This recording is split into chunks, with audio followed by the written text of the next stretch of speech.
बिस्मिल्लाहिर्रहमानिर्रहीम। अस्सलाम वालेकुम। एग्रीकल्चर इन्फॉर्मेशन के साथ मैं हूं मोहम्मद तासीन। काश्तकार भाइयों, बात करेंगे गंदम के तीसरे पानी पर यूरिया के हवाले से कि गंदम के तीसरे पानी पर हम यूरिया इस्तेमाल कर सकते हैं या नहीं कर सकते, किन ज़मीनों में इस्तेमाल करनी चाहिए, कितनी मिकदार में इस्तेमाल करनी चाहिए। तो इस हवाले से थोड़ी इन्फॉर्मेशन फार्मर्स के साथ शेयर करूँगा। तो इन्फॉर्मेशन जानने से पहले मेरी गुजारिश है कि जिन ज़्यादा मेरे चैनल को सब्सक्राइब नहीं किया, चैनल को सब्सक्राइब कर दें ताकि हर नई इन्फॉर्मेशन आप तक बआसानी पहुँच सके। तो काश्तकार भाइयों, हमारे बहुत से काश्तकार जो हैं वो तीसरे पानी पर यूरिया इस्तेमाल कर रहे होते हैं। तो हमारे अक्सर फार्मर्स रात का ये सवाल होता है कि तीसरे पानी पर जो हम यूरिया दे रहे हैं इसका कितना फ़ायदा है और इसका नुकसान क्या है। तो सबसे पहली बात तो ये है कि जब हमारी गंदम की फसल जो है वो 55 से 60 दिन की हो जाती है, उस वक्त जो है वो अपना टिलरिंग का जो अमल है वो मुकम्मल कर लेती है। तो उसके बाद जो है हमें यूरिया की इतनी ज़्यादा जो है वो हमारी फसल को ज़रूरत नहीं होती, क्योंकि जब हमने पहली खादें दे दी हैं, हमारी फसल ने टिल्लर जो है वो उनका अमल मुकम्मल कर लिया है। अगर हम 60 दिन के बाद यूरिया दे रहे हैं, तीसरे पानी पर हम यूरिया अगर दे रहे हैं, तो उससे 1-2 टिल्लर तो नए बन जाएँगे, लेकिन वो कामयाब टिल्लर नहीं होंगे, वो छोटे-छोटे टिल्लर बनेंगे और नीचे ही रह जाएँगे, वहीं सूख जाएँगे।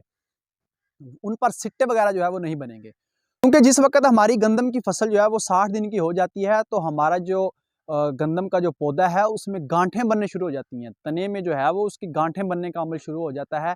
जैसे ही अगर हम उसको यूरिया देंगे, तो उस यूरिया देने से क्या होगा, ऊपर वाले पत्तों में जो है वो खुराक जाएगी, वो लश ग्रीन होंगे, तो जो हमारा तना है वो कमज़ोर हो जाएगा, वो नरम हो जाएगा।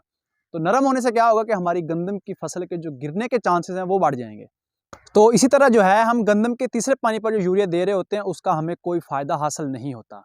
हाँ, अगर आपकी रेतली ज़मीन है जहाँ फसल चलती नहीं है, गंदम की फसल जो है वो 6 से 7 पानी वहाँ लगाने पड़ते हैं, हमें हर 18 से 20 दिन बाद में पानी लगाना पड़ता है। तो उन रकबों में जो है आप यूरिया खाद का इस्तेमाल तीसरे पानी पे भी कर सकते हैं, चौथे पानी तक आप यूरिया खाद इस्तेमाल कर सकते हैं। क्योंकि अगर हम वैसे ही पानी लगाएँगे तो पानी लगाने से हमारी फसल क्या होगा, उसमें खुराक हमारी ज़मीन में मौजूद नहीं होगी, तो हमारी गंदम की जो फसल है वो पिलाहट का शिकार हो जाएगी, उसकी नोकें जो है वो पीली हो जाएँगी। तो इसलिए हमें तीसरे और चौथे पानी पे भी हमें यूरिया खाद जो है वो इस्तेमाल करनी पड़ती है। तो इसमें सबसे बेहतर ये है कि आप कैन गवारा खाद का इस्तेमाल करें। तो इसी तरह जो हमारे कलराठे रकबे हैं, जहाँ हमारी ज़मीन में नमकियात ज़्यादा है, तो उस नमकियात की ज़्यादती की वजह से भी जो है हमारी गंदम की जो फसल है उसमें तीसरे चौथे पानी पे हमें खाद वो लाजमी इस्तेमाल करनी पड़ती है, क्योंकि हमारे नमकियात ज़्यादा होने की वजह से गंदम पिलाहट का शिकार हो जाती है। तो जैसे ही हम तीसरा चौथा पानी लगाएंगे तो उस वक्त भी ये जो है हमें कैन गवारा खाद का या यूरिया खाद का इस्तेमाल करना पड़ेगा। जो हमारी मेरा ज़मीनें हैं, अच्छी ज़मीनें हैं, तो उन काश्तकार को चाहिए कि वो 60 दिन के बाद, 55 से 60 दिन जब हमारी टिलरिंग का अमल जो है मुकम्मल हो चुका था, उसके बाद यूरिया का इस्तेमाल करने से गुरेज़ करें। तो मुझे उम्मीद है कि फार्मर्स रात को इस इन्फॉर्मेशन की ज़रूर समझ आ गई होगी। अगर समझ आ गई हो, इसे लाइक एंड शेयर ज़रूर कीजिएगा। आइंदा एक नई इन्फॉर्मेशन के साथ हाज़िर होंगे, तब तक के लिए अल्लाह हाफ़िज़।